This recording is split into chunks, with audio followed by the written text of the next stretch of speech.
ఓం శాంతి. అధర్ కుమారుల కోసం ప్రాణప్రియ అవ్యక్త బాబ్దాదా మహావాక్యాలు. మీరు ఈ భట్టీకి ఎందుకు వచ్చారు? శరీరంలో ఉంటూనే శరీరానికి అతీతులుగా ఉండే అభ్యాసం కోసం. ఇక్కడ అడుగుపెట్టిన క్షణం నుంచే ఈ స్థితి ఉండాలి. ఏ లక్ష్యాన్ని పెట్టుకుంటామో దాన్ని సాధించడానికి అభ్యాసము మరియు శ్రద్ధ అవసరం. బాబ్దాదా ప్రతి ఒక్కరినీ కొత్త విషయం నేర్పడానికి పిలుస్తారు. అధర్ కుమారులను ప్రత్యేకంగా అందుకే పిలిచారు. ముందుగా మీరు గృహస్థ జీవితంలో ఎక్కిన తలక్రిందుల మెట్లను ఆ మెట్ల నుండి దిగేందుకు పిలిచారు. ఆ తలక్రిందుల మెట్ల నుండి దిగిన తర్వాత ఏ మెట్లనెక్కాలి? ఆకాశ స్థితి నుండి నేల స్థితికి వచ్చారు. ఇప్పుడు నేల స్థితి నుండి మళ్ళీ ఉన్నత స్థితికి వెళ్ళాలి. ఆ తలక్రిందుల మెట్ల గురించి కొంత జ్ఞానం ఉన్నప్పటికీ ఆ జ్ఞానం పట్ల కూడా అజ్ఞానులవ్వడానికి నిజమైన జ్ఞానాన్ని గుర్తించి జ్ఞానస్వరూపులుగా మారేందుకు పిలిచారు. ముందుగా దిగాలి, తర్వాత ఎక్కాలి.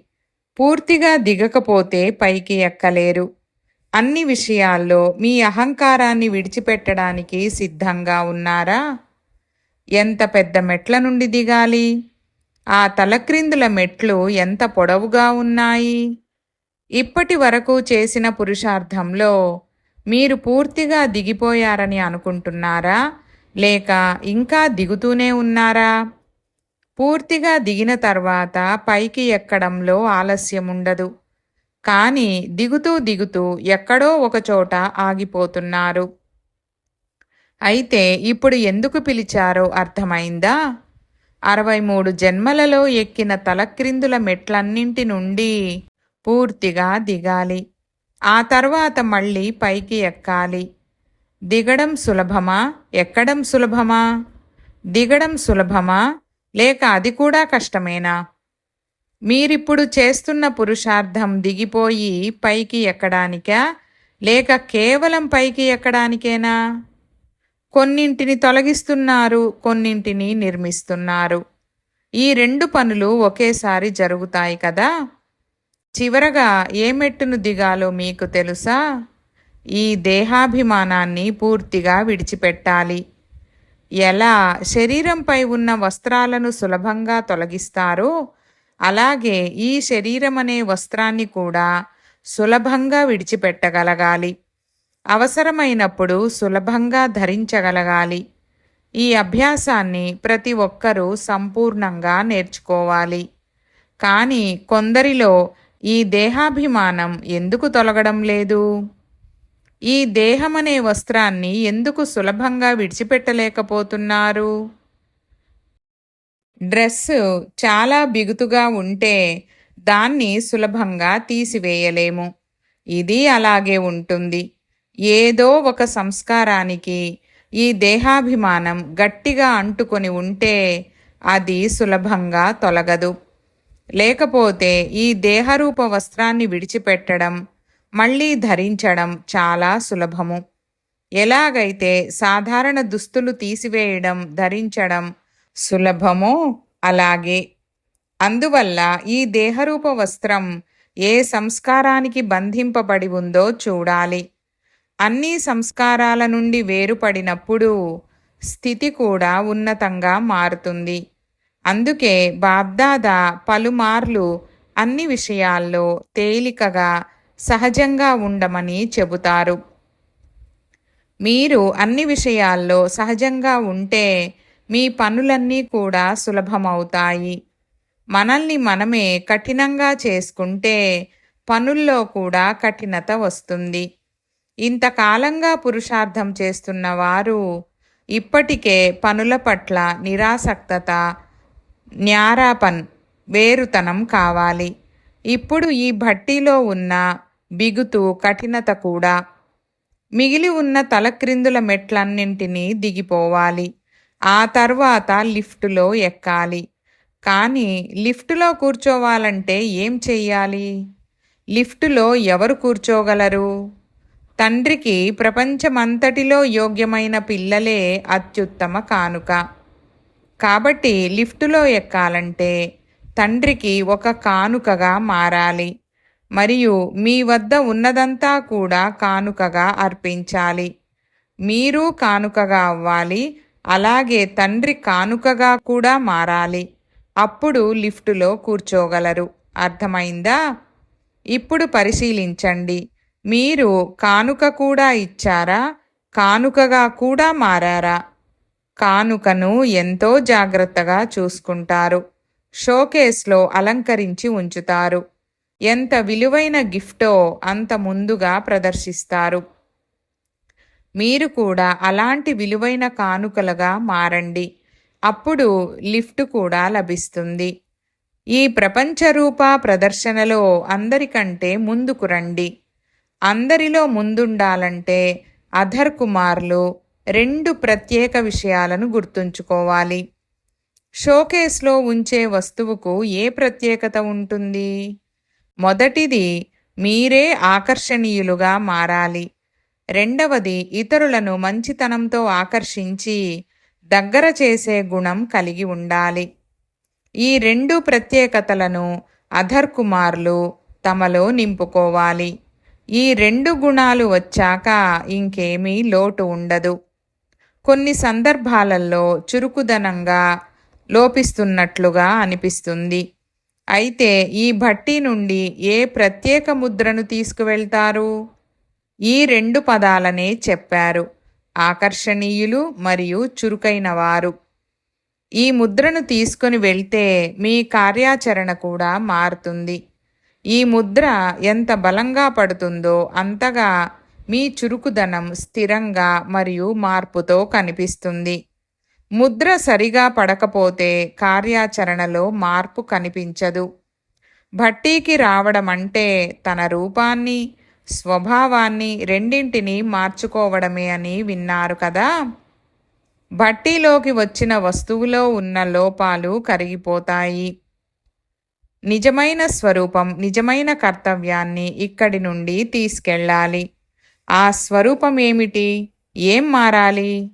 ఇప్పుడు మన స్థితి తరచూ అప్ అండ్ డౌన్ అవుతూ ఉంటుంది. తర్వాత ఒకే రంగు గట్టిగా స్థిరపడుతుంది. దానిమీద మీరే ఇతర రంగు ప్రభావం దానిమీద మరే ఇతర రంగు ప్రభావం చూపలేదు. ఆ రంగును ఎవరూ తొలగించలేరు. అది చెరిగిపోదు, మరొక రంగు కూడా దానిపై పడదు. అన్ని విషయాలలో చురుకుగా ఉండాలి. ఎలాంటి సమయం వచ్చినా, ఎలాంటి సేవ వచ్చినా ఎల్లప్పుడూ సిద్ధంగా ఉండాలి.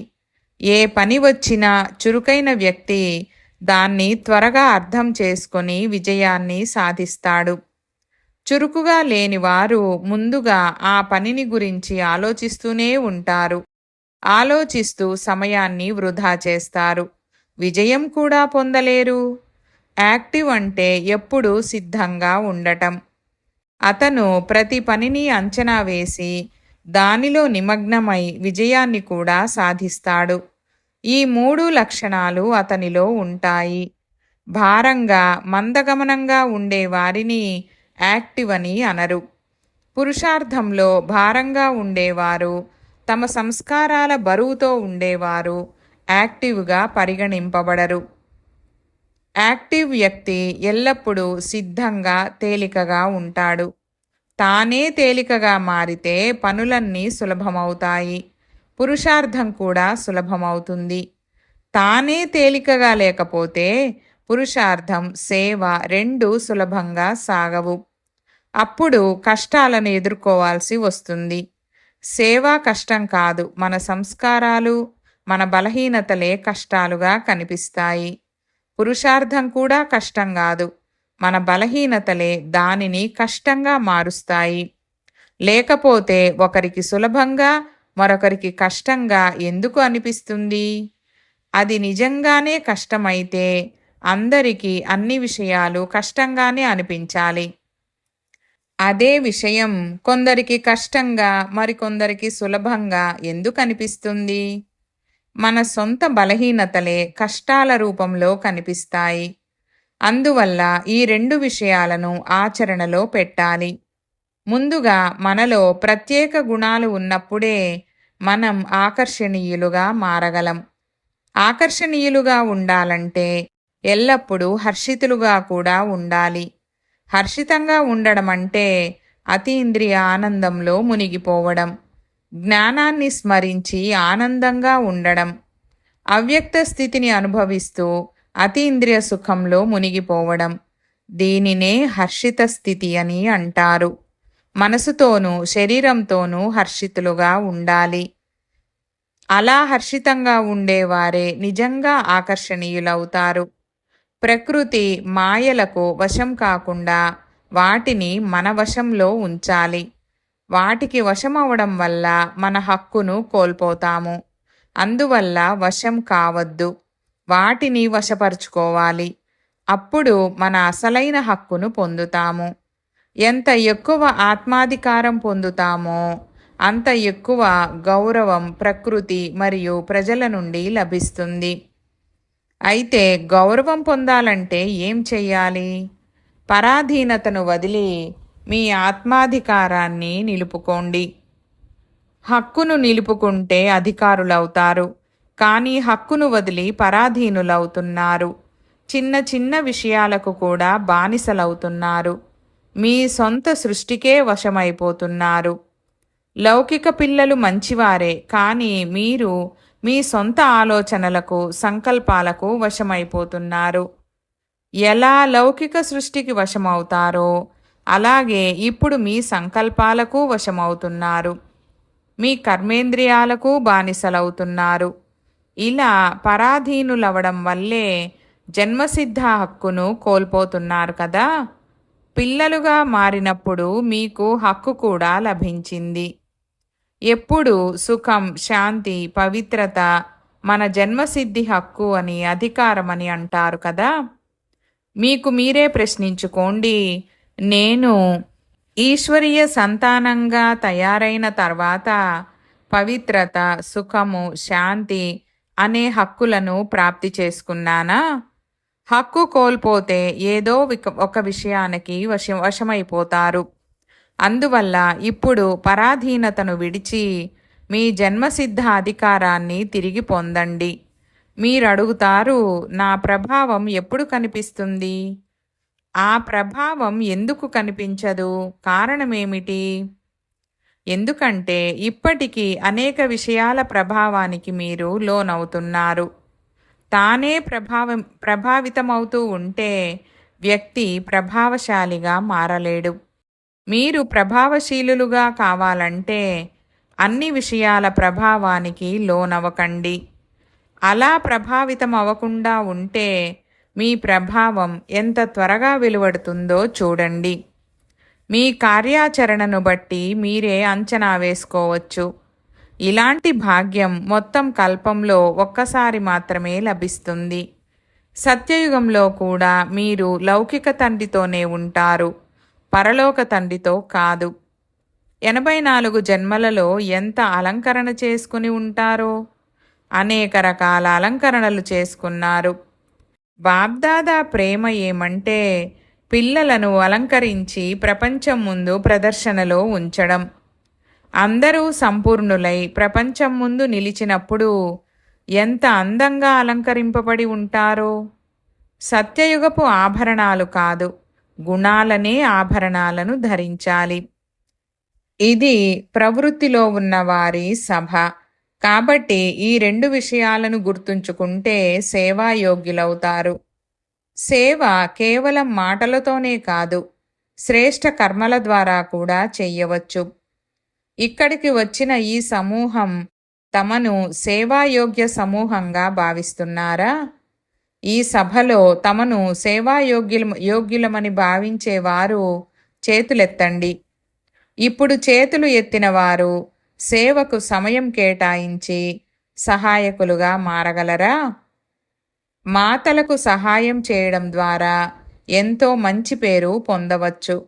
వచ్చిన వారందరూ సేవలో సహాయకులైతే చాలా త్వరగా మంచి గుర్తింపు పొందవచ్చు. ఎందుకంటే మీరు యుగళమూర్తులుగా ముందుకు సాగేవారు. అందువల్ల ఇలాంటి యుగళ సేవలో మీరు ఎంతో విశేషంగా రాణించవచ్చు. ప్రతి ఆత్మ మీ వైపు ఆకర్షితమయ్యేలా అలాంటి శ్రేష్ఠ కార్యాలను చేసి చూపండి. ఈసారి భట్టీకి వచ్చిన వారు మధుబన్ అనే వరదాన భూమి నుండి ఏ వరదానం తీసుకువెళ్తారు? మొదటిగా మీ బుద్ధిరూపీ నేత్రాన్ని స్పష్టంగా మరియు జాగ్రత్తగా ఉంచాలి. అలాగే స్వతంత్రంగా జ్ఞానపూర్వకంగా విషయాలను పరిశీలించగల వరదానాన్ని తీసుకెళ్ళాలి. దాని ద్వారా మీరు ఎప్పటికీ మాయ చేతిలో ఓడిపోరు. విన్నవారు చూసినవారు మీపై ప్రశంసలను కురిపిస్తారు. కుటుంబ జీవితంలో ఉంటూ మీ దగ్గర ఉన్నవారు దూరంగా ఉన్నవారు కూడా మిమ్మల్ని మెచ్చుకునేలా ఉండాలి. దానికి ఉపాయం ఏమిటంటే మళ్ళీ మళ్ళీ ఓడిపోకూడదు. తరచూ ఓడిపోయే వ్యక్తిని ఇతరులు ఎలా గౌరవిస్తారు? అందువల్ల అందరూ మీ ద్వారా బాబాను గౌరవించేలా ఉండాలంటే ఎప్పుడూ ఓడిపోకండి. గెలుపు మాల ధరించే అర్హత పొందాలి. ఓటమి పొందకూడదు. ఇది కుటుంబ జీవితంలో ఉన్న పాండవులకు ప్రత్యేకమైన శిక్షణ. మీ కుటుంబ జీవితంలోకి వెళ్తే దానిని కేవలం కుటుంబ జీవితంగానే భావిస్తారా లేక ఇంకేదైనా భావిస్తారా? ప్రవృత్తివారు అనే పేరు ఇప్పుడు మారిపోయింది కదా. ఇప్పుడు మీ కుటుంబ జీవితాన్నే ఆధార్ కుమార్ స్థితిగా భావిస్తారా? కుటుంబ జీవితం గురించిన ఆలోచన కూడా రాకూడదా? అలాంటి ఆలోచన రావడం అనే ప్రశ్నే ఉండకూడదు. ప్రశ్నలు రావచ్చు, కానీ మనసులో బంధన భావం రాకూడదు. మేము ప్రవృత్తి మార్గంలో ఉన్నవారమని మాత్రమే భావించండి. ఈ రోజు నుండి పాత రిజిస్టర్ను మూసి సేవాధారి అనే కొత్త రిజిస్టర్ను ప్రారంభించామని భావించండి. దీపావళి సమయంలో పాత ఖాతాలను ముగించి కొత్త ఖాతాలు ప్రారంభిస్తారు కదా. అయితే మీరు కూడా నిజమైన దీపావళిని జరుపుకున్నారా? అవినాశి జ్ఞానదీపాన్ని వెలిగించారా? పాత కుటుంబ బంధాల జ్ఞాపకాలను, పాత సంస్కారాల ఖాతాలను కూడా ముగించారా? ఎలాంటి స్మృతి ఉంటే అలాంటి సంస్కారాలు ఏర్పడతాయి. ఆ పాత ఖాతాను పూర్తిగా కాల్చివేశారా లేక కొంత పక్కన ఉంచారా? పక్కన ఉంచితే ఎప్పుడో ఒకప్పుడు బుద్ధి మళ్ళీ వాటి వైపుకు వెళ్తుంది. పూర్తిగా నాశనం చేశారా లేక అప్పుడప్పుడు చూడాలనిపిస్తుందా? భయపెట్టే వస్తువును పక్కన పెట్టకుండా పూర్తిగా నాశనం చేస్తారు. తప్పుడు ఖాతాలు నిర్వహించిన వారు ప్రభుత్వానికి భయపడి ఆ పత్రాలను కాల్చి బూడిద చేస్తారు. ఎవరికి దాని ఆనవాళ్లు కూడా దొరకకుండా చేస్తారు. అలాగే పాత జ్ఞాపకాల ఖాతాను పూర్తిగా తొలగించాలి. ఒకటి పక్కన పెట్టడం, మరొకటి పూర్తిగా నాశనం చేయడం. రావణుణ్ణి కేవలం చంపరు, దహనం కూడా చేస్తారు. అలాగే పాత సంస్కారాలను కేవలం పక్కన పెడితే వాటి ఆనవాళ్లు మిగిలిపోతాయి.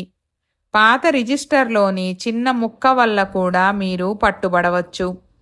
మాయ చాలా చురుకైనది. దాని పట్టుకునే శక్తి ఏమాత్రం తక్కువ కాదు. ప్రభుత్వాధికారులు చిన్న ఆధారం దొరికినా దాన్నే పట్టుకొని విచారణ చేస్తారు. చిన్న ఆనవాళ్లు కూడా మిగిలిస్తే మాయ ఎన్నో విధాలుగా మిమ్మల్ని పట్టుకుంటుంది. అందుకే వాటిని పూర్తిగా దహనం చేసి వదిలేయాలి. కుమార్లలో ఖర్చు చేసే సంస్కారం ఉన్నట్లే కుటుంబ జీవితం గడిపే వారిలో కూడా కొన్ని ప్రత్యేక సంస్కారాలుంటాయని ముందే చెప్పాను. ఏదో ఒక అవసరం కోసం కొంత దాచిపెట్టే అలవాటు ఉంటుంది. ఎంత ధనవంతుడైనా, ఎంత సంపన్నుడైనా ఈ సంస్కారం మాత్రం ఉంటుంది. ఇప్పుడు ఈ సంస్కారం పురుషార్థంలో ఒక ఆటంకంగా, విఘ్నరూపంగా మారుతుంది. కొంత అధికారం లేదా గంభీరత లేకపోతే కుటుంబ జీవితం ఎలా నడుస్తుందని కొందరు భావిస్తారు. లేదా కొంత కఠినత్వం లేకపోతే సంపాదన ఎలా జరుగుతుందని అనుకుంటారు. కొంత అహంకారం లేకపోతే వ్యక్తిత్వం ఎలా కనిపిస్తుందని భావిస్తారు. ఇలాంటి కారణాల కోసం పాత సంస్కారాల నిధిని కొంత దాచిపెడతారు. ఈ సంస్కారాలే చివరకు మోసం చేస్తాయి. ఇది నిజమైన వ్యక్తిత్వం కాదు. పాత సంస్కారాలు కుటుంబ జీవితాన్ని నడిపించే సరైన సాధనాలు కావు. పాత సంస్కారాలపై ఉన్న ఆసక్తి రాజసంగా కనిపించినా అది లోభం యొక్క ఒక రూపమే. మీరు కుటుంబ వ్యవహారాలలోకి వెళ్తున్నారనుకోండి, ఎక్కడ కొంచెం ఎక్కువ లాభం కనిపిస్తే దాని వెనుక అంతగా పడిపోతారు. కాబట్టి ఈశ్వరీయ సంపాదన తగ్గిపోతుంది. ఈ వైపు శ్రద్ధ తగ్గి ఆ వైపు ఎక్కువ శ్రద్ధ పెడితే అది లోభం కాదా? అవసరమైనప్పుడు ఉపయోగించుకోవడానికి పాత సంస్కారాల ఖజానాను కొంత దాచిపెట్టినా ఆ సంస్కారాలను కూడా పూర్తిగా తొలగించాలి. ఎక్కడైనా మనలో పాత సంస్కారాలు మూలలో దాగి ఉన్నాయా అని పరిశీలించుకోవాలి. మోహం కూడా ఉంటుంది. కుటుంబ జీవితంపైనే ఎక్కువ శ్రద్ధ ఉండడం కూడా మోహం యొక్క సున్నితమైన రూపమే. ఈ బేహద్దు కుటుంబం 21 జన్మల పాటు మీతో ఉంటుంది. అది కర్మబంధనాలను ముగించడానికి సహాయపడే కుటుంబం. కర్మబంధనాలను తీర్చే ఆ కుటుంబంపై కాకుండా లౌకిక కుటుంబంపైనే ఎక్కువ శ్రద్ధ పెట్టి ఈశ్వరీయ కుటుంబంపై తక్కువ శ్రద్ధ పెడితే అది మోహం మమత యొక్క రూపమే. అది సున్నితమైన రూపం కాదా? ఈ చిన్న చిన్న అవశేషాలు బుద్ధిలో ఉండి చివరకు విజేతలుగా మారడంలో అడ్డంకిగా మారి ఓటమికి దారితీస్తాయి. అందువలన కుటుంబ జీవితంలో ఉన్నవారు మహాదానులు మహారథులు అయినప్పటికీ పక్కన పెట్టిన వికారాల అవశేషాలను కూడా పూర్తిగా తొలగించాలి. దీనిపైన ప్రత్యేక శ్రద్ధ పెట్టాలి. కోర్స్ చేశాను, పాస్ అయ్యానని మాత్రమే సరిపోదు. ఈ విషయంలో కూడా ఉత్తీర్ణులవ్వాలి. ఎక్కడ ఏ మూలలోనూ పాత సంస్కారాల ఆనవాళ్లు కూడా మిగలకూడదు. దీనినే మరజీవ సర్వంశత్యాగి, సంపూర్ణ సమర్పణ, ట్రస్టీ, యజ్ఞస్నేహి లేదా సహయోగి అని అంటారు. కోర్సును టీచర్లు ఇచ్చారు, కానీ కోర్సుతో పాటు ఆంతరింగిక శక్తి కూడా అవసరం. కేవలం కోర్సు మాత్రమే చేస్తే అది కొంతవరకే ఉపయోగపడుతుంది. కానీ పరీక్ష సమయానికి కోర్సులో నేర్చుకున్నది మర్చిపోతారు. కోర్సుతో పాటు శక్తిని కూడా నింపుకుంటే విజయం ఖాయం, ఎప్పుడూ విఫలం కారు. అందుకే ఈ ఆత్మబలాన్ని పెంపొందించుకోవాలి. అప్పుడు ఎల్లప్పుడూ విజేతలుగా ఉంటారు, విజయీలుగా ఉంటారు. చిన్న ఆనవాళ్లు కూడా మిగలకూడదు. ఆనవాళ్లు ఉండడం వల్లే బుద్ధి లక్ష్యాన్ని సరిగ్గా చేరుకోలేకపోతుంది. ఇలాంటి ఉన్నతమైన పరీక్షలో ఉత్తీర్ణులుగా కావాలి. చిన్న చిన్న పరీక్షల్లో పాస్ కావడం పెద్ద విషయం కాదు. సూక్ష్మమైన సున్నితమైన పరీక్షల్లో పాస్ కావడమే పాస్ విధానర్ యొక్క గుర్తు. ఇప్పుడేం చెయ్యాలో అర్థమైందా? పాత సంస్కారాల ఖాతాను పూర్తిగా దహనం చేసి వదలాలి. అంతటి శక్తిని నింపుకోవడం కూడా గొప్ప విషయం. బట్టలు ఉతికిన తర్వాత ఇస్త్రీ చేయకపోతే మెరుపు రాదు. అలాగే కోర్సు తర్వాత శక్తిని నింపుకోకపోతే అద్భుత ఫలితాలను చూపలేరు. అందువల్ల ఇప్పుడు దూరం నుండే మీ ఈశ్వరీయ ఆకర్షించేలా ప్రకాశవంతులుగా మారండి. అందరినీ తమ వైపు ఎక్కువగా ఆకర్షించే వస్తువేది? దూరం నుండే కోరుకోకపోయినా తన వైపు లాగేదేది? ప్రకాశం, మెరుపు. ఆ మెరుపు దేనివల్ల వస్తుంది? మీ ప్రదర్శనీలలో కూడా ప్రజలను ఎక్కువగా ఆకర్షించేది ఏది? ఒకటి ప్రకాశము, మరొకటి శక్తి. ఇవి రెండూ ఆకర్షిస్తాయి. ఆ శక్తి ఏ రూపంలోనైనా ఉండవచ్చు.